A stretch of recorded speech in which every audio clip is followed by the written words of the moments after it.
Hello students, welcome to All Force e-learning channel. This is K. Nageshwar Rao, your physics faculty. Today we are about to deal with the session number 58.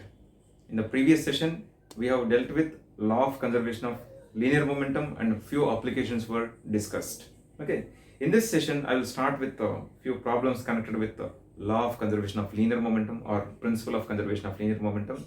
Okay, and later I will discuss about one important problem solving technique connected with the laws of motion.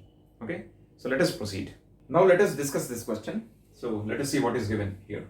A bullet of mass 10 grams moving with a horizontal velocity 100 meter per second passes through a wooden block of mass 100 gram.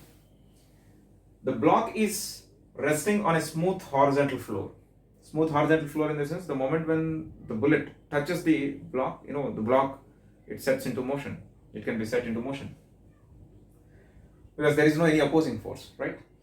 After passing through the block, the velocity of the bullet is 10 meter per second. So the bullet has penetrated through the block and it has crossed the block also. Earlier whatever application we have discussed in the previous session, there we have assumed that the bullet is embedded in the block and the bullet block system, together they were moving with some velocity, capital V. That's what we have taken. But here, the bullet is not stopping inside the block. It is penetrating completely through the wooden block. And it is, after crossing the wooden block, how much is the velocity possessed by the bullet? 10 meter per second. Before entering into the block, how much is its velocity? 100 meter per second. Now, some of its velocity is lost. Lost in the sense, it will be given to the block. And after penetrating completely through the block, how much velocity now it is possessing? 10 meter per second. The velocity of the emerging bullet with respect to the block is. Here, students, he is not asking about the velocity of the bullet. Velocity of the bullet is already given. After it has completely penetrated through the block, how much is its velocity? 10 meter per second. Here, the question is velocity of the bullet with respect to block. So, you are supposed to find out relative velocity of the bullet with respect to the block. Okay. Now, the question is the block in rest position or in is it moving? Yes, definitely. Since it is on the smooth floor, definitely it moves. So now the block will be in motion, and just before the block, bullet is also in motion. So both are moving in the same direction. So with respect to block, you are supposed to find out the velocity of the bullet. So the situation is something like this. Let us say this is where the block is resting, bullet is traveling with a velocity equal to 100 meter per second. Okay. After passing through this block, what is the bullet's velocity? Bullet's velocity is, it has become 10 meter per second, and this block also moves with some velocity. Let us say its velocity is capital V. Okay, so now we have to find out velocity of this bullet with respect to block's velocity. Okay, so let us see. So first of all, we have to find out what this capital V is, block's velocity. Okay, later just to take the difference between these two, you will get the relative velocity. Is that it? So we are already familiar with the relative velocity concept. So let us first find out this V. Okay, since the system is isolated, there is no any opposing force, there is no any frictional force, it's a smooth surface, right? Since the system is isolated, according to LCLM, law of conservation of linear momentum, total initial momentum is equal to total final momentum. Initial momentum, initially block is at rest position, only bullet is in motion. So mv is the total momentum plus block's momentum is what? 0. It is at rest position, its velocity is 0. Final momentum, bullet, let us say it is moving with velocity v1. Okay, after the penetration to the block. Let us say block velocity is v and let its mass is capital M. So m into v. So this is what the final momentum of the system is. Here system in the sense block and bullet together, this is what treated as one single system, and in this system initially only bullet is in motion, its momentum is mv, initial momentum, total momentum is what? Bullet's momentum only. Finally block is in motion, bullet is also in motion, so total final momentum of the system is what? Mass of the bullet multiplied with velocity of the bullet and mass of the block multiplied with velocity of the block, isn't it? So let us substitute the given details in this equation. Mass of the bullet is already given. How much is that? It's 10 grams, right? So if it is expressed in kgs, how it can be expressed? 10 power minus 2 kg. And velocity of the bullet is 100 meter per second, right? 100 meter per second in the sense you can write it as 10 square is equal to Again, mass of the bullet 10 power minus 2 kg. Okay, and velocity of the bullet after penetrating through the block, how much is that? 10 meter per second. So into 10 plus mass of the block. How much is the mass of the block? 100 grams. So it can be expressed as 10 power minus 1 kg in terms of kg. And velocity of the block we don't know. That's what we are supposed to find out now. So here we will have 1. Here you will have 10 power minus 1. 10 power minus 1 into V. Or what you can do is you can take out 10 power minus 1, or you can bring this one. Okay, 1 by 10 is nothing but 0.1. So 1 minus 0.1 is equal to, here also what you will have, 0.1 into V. So it's 0.9 is equal to, therefore V is equal to 9 meter per second. So what is the velocity of the block? Velocity of the block is 9 meter per second. Therefore, velocity of bullet with respect to what term? Block. Okay, so this is block and this is bullet. I am representing bullet with capital B, block with small b. So velocity of bullet with respect to block, how it is expressed? It is expressed as VB bar minus V small b bar. Okay, these two are along the same direction. So angle between VB bar and this V small b bar is how much? 0. So what you will have? Magnitude of this relative velocity VB bar, VBB is equal to VB. Velocity of the bullet, how much is that? 10 minus velocity of the block, just now we have calculated, how much is that? 9. So relative velocity is 1 meter per second. So velocity of the bullet with respect to block is 1 meter per second. Okay, so that's how it can be solved. Okay, so let us try one more question. Now let us discuss about this question. A shell is fired from the ground at an angle theta with horizontal with velocity v. At the highest point it breaks into two equal fragments. If one fragment comes back through its initial line of motion with same speed, the speed of second fragment will be. Okay, so here let us draw one picture relevant to this data given in the question. Let us say a shell is fired with a velocity v at an angle theta with the horizontal. Then what happens? It follows a trajectory something like this. So he is talking about oblique projectile. He is talking about oblique projectile. So at the highest point, what has happened? That shell it exploded and it is divided into two equal fragments, two equal masses. Okay. So this is where initially it was shot and it has traveled along this path, and by the time it has reached the highest point, it exploded into two equal parts. Let us say capital M is mass of the shell. So at the highest point, it was divided into m by 2, two equal fragments. And it was said that one fragment comes back through its initial line of motion. So along this path it has traveled, and after exploding one fragment, it is traveling back along the same path and it is reaching here. If that is the situation, here it might have retraced its path with an initial velocity equal to, at the highest point, equal to v cos theta. Then only it will be able to reach, then only it will be able to retrace its path. Is that it? At the highest point, what is the velocity? The velocity is, it will be along this direction, v cos theta. So let me, for time being, let me erase this. So the shell, once it was shot at this point, it has traveled along this curved path, and by the time it has reached here, it was exploded. So just before the explosion, what is its velocity? V cos theta. There won't be any vertical component of velocity. So initial momentum Pi can be expressed as mass into velocity of the shell is how much? V cos theta. And now what has happened at this highest point? It is exploded into two equal fragments. So one fragment has retraced its path. This retracing is possible only when that fragment travels back with a velocity equal to v cos theta horizontally. And the other fragment, we don't know about that. We don't know about that. How much velocity it has, we don't know that. Okay, so let us find out the other fragment's velocity. Then the speed of second fragment will be. Okay, so let me draw one more picture.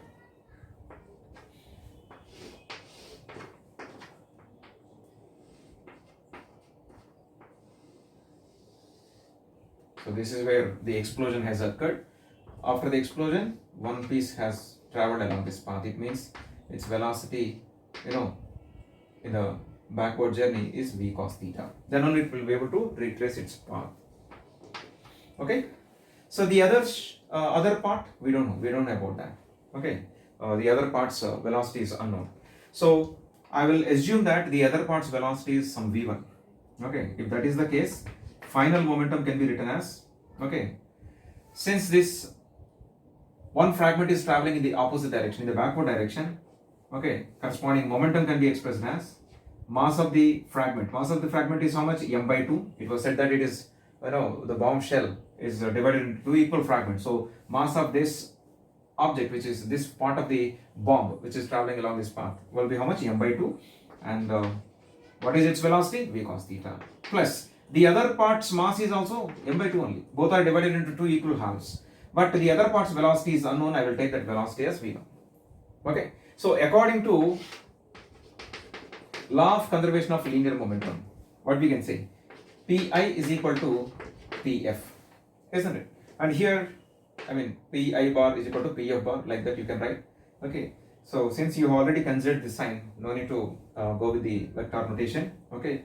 Mv cos theta, this is the initial momentum. Final momentum is this one, minus mv cos theta by 2 plus m by 2 v1. Bring it towards LHS side. What happens? Mv cos theta plus mv cos theta by 2. Then what it becomes? Mv cos theta plus mv cos theta by 2 is equal to m by 2 v1. So this is equal to 3 mv cos theta by 2 is equal to m by 2 v1. So m by 2 gets cancelled. Therefore v1 is equal to 3v cos theta. So the other fragment's velocity is what? 3v cos theta. Okay. When you go with the vector notation, what you will have? You will have here what? Here you will have I cap, isn't it? And here you will have minus I cap. Okay. This one we don't know. We'll write it as v1 bar. And finally, what you are ended up with? You will end up with I cap here plus I cap. It indicates that the other half has traveled along the same direction, along positive x direction, with a velocity equal to 3v cos theta. So that's how you can identify the velocity of the other fragment. Okay. So now let us continue with a few other points, conceptual points. Okay. I'm going to introduce one small technique to handle problems connected with laws of motion. Okay, it's a free body diagram. What is free body diagram? How to draw a free body diagram? With the help of free body diagram, how we will be able to identify net force acting on a body. So let us explore these details. Okay. In the previous session, we have discussed about third law of motion, isn't it? So there we have talked about action-reaction pairs. Okay. So let us continue with further discussion. What I am going to do is, I will consider a horizontal surface. Let us say a block of mass m is resting on this surface. So its weight will be acting on this surface. Weight is how much? mg. Now when this block is pressing the surface with a force equal to mg, there will be a reaction, right? According to Newton's third law of motion, for every action there is an equal and opposite reaction. So whatever push this surface exerts on this body, it will be in the upward direction, and that is actually called as normal reaction. What do we call that as? Normal reaction. Normal reaction. Normal reaction will be always normal to the interface of the two surfaces. Okay, it's okay. So that's how you can represent. Simply with the n you can represent. Normal reaction usually represented with n or r. Both are fine. Okay, normal reaction is r. So here r is equal to what? mg. Okay. And I will consider one more situation. Let us say there is a table, something like this, and table has some mass. Let us say its mass is m2. Let this block's mass is m1. Okay. Now, how much is the force acting on the table because of this block of mass? m1g. And this table surface will exert a force in the upward direction equal to normal reaction R or N, whatever it is, equal to exactly m1g, isn't it? What about this table? This table also exerts force on the surface. Let us say this table is resting on this surface. How much force it exerts? This mass plus this mass together, these two things together possess some weight. How much is that weight? m1 plus m2 into g. That is the force acting on the surface because of weight of the table and the block system.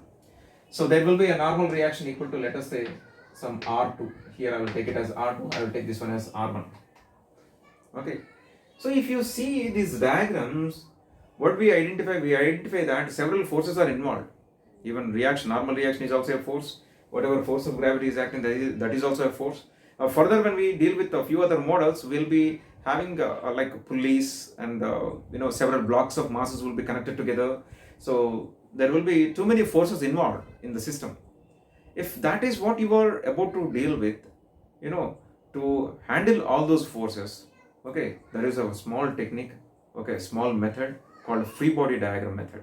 What you can do is, you can represent all the forces involved in the system simply with the help of arrow marks by removing the objects involved in the system. For example, in this case, this block of mass can be imagined as a small dot, okay, and what are the forces involved here? One force is in the downward direction, which is equal to mg. The other force is normal reaction R, isn't it? And here block is not there.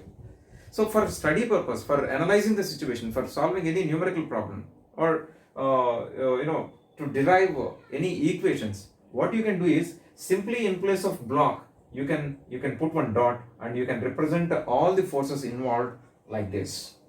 Okay, and this picture is free from the given body. The given body is not represented here. So such a kind of representation of all forces involved in the system by excluding the objects in the system is called as a free body diagram. Is called as free body diagram. Okay, and here for this block of mass, the free body diagram is what? m1g, and in the upward direction normal reaction R1. And for this table block system together, take one dot. What is the force acting in the downward direction? m1 plus m2 into g. And what is the normal reaction here? R2. So here this R2 is exactly equal in magnitude but opposite in direction. So it can be written as m1 plus m2 into g, or this can also be written as m1g plus m2g, and you can replace this m1g with this r1 because r1 is exactly equal to m1g, isn't it? So r1 plus m2g. So like that, you can write several equations simply by looking at this one. Okay, so such a kind of diagrams we call them as free body diagrams. I will show you a few other diagrams. All these diagrams are important. Here and there we will be seeing all these diagrams while solving numerical problems. Let us consider inclined plane. We have already seen this inclined plane in vectors chapter. There, when we have discussed rectangular components of a given vector, we have discussed this inclined plane. Let us say angle of inclination is theta, a block of mass is resting here. So let us say its mass is m. So mg force will act in the downward direction. If this angle is theta, this angle is also theta geometrically. So this mg can be resolved into two components, mg cos theta, and along this direction what you will have? Mg sin theta. And here what about normal reaction?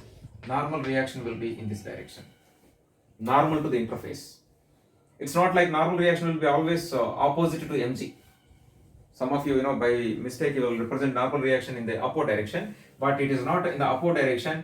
Normal reaction in the sense it is normal to the interface. This is the interface. This is where this block and this inclined plane are in touch with each other. To that interface, it will be normal.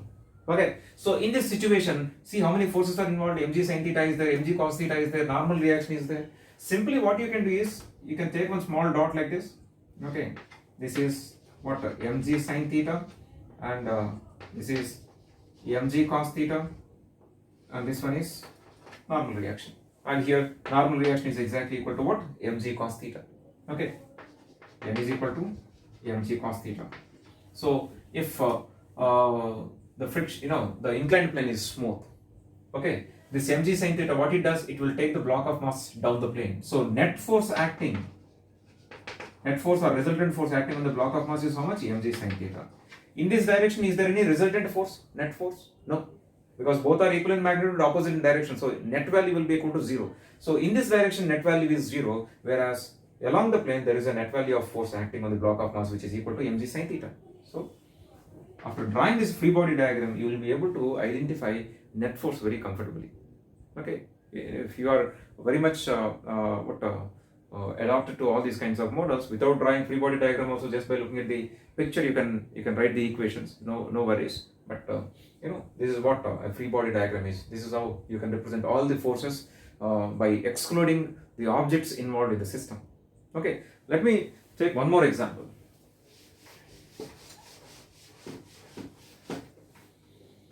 Let us say a block of mass m is tied to the rigid support like this. Mg force is acting in the downward direction, its weight, and in the upward direction there will be a tension. I'll assume that tension is T. If this is the situation, okay, what is the free body diagram? Free body diagram will be something like this, T, and in the downward direction Mg. This is how you can draw free body diagram. And what is the net force involved in this case? F net is equal to 0 because both are equal in magnitude and opposite in direction. Now let us say this rigid support is held with a hand, and if you move in the upward direction with an acceleration equal to A, now there will be some net force acting here, because according to Newton's second law of motion, okay, F net is equal to ma. F net equal to ma. If F net is not there, F net is 0, then A will be 0. But here I am saying that A is there. This rigid support together with this block of mass, it is accelerated in the upward direction with an acceleration equal to A. So there will be a net force. So this system is moving in the upward direction with an acceleration A. So the acceleration will be along the direction of net force always, isn't it? In whatever direction the net force acts, that's what the statement of Newton's second law of motion is. Whatever rate of change of momentum is there, that takes place along the direction of net force. Okay, whatever acceleration is there in F equal to ma, the direction of that acceleration will be along the direction of net force. So here, this acceleration will be along the direction of net force. Along the direction of net force in the sense, here, this A is in the upward direction, no? So what does it mean? T must be greater than mg. Then only net force will be in the upward direction. T has to dominate. If net force has to be in the upward direction, T has to dominate mg. Then only we'll have net force in the upward direction. So corresponding to this picture, F net can be written as T minus what? Mg. T minus mg. Earlier, when it is not moving, rigid support is kept there itself. It is not touched, it is not moved from its position. Okay, in that case, T is exactly equal to mg. Now what is happening? You are taking the rigid support in the upward direction with an acceleration A. So in such cases, there will be some net force acting on the block of mass. That net force is how much? T minus mg. And according to Newton's second law of motion, this F net can be replaced with what? Ma, which is equal to T minus mg. So using this equation, you can identify how much is that A. Or if A is already given, you can find out how much is the tension in the string. So like that, by drawing free body diagram, by identifying what is the net force, you can handle several other important parameters connected with the motion. Okay, so these are few details connected with this free body diagram and net force. Okay, with this I will close the session, students. Okay, thank you so much.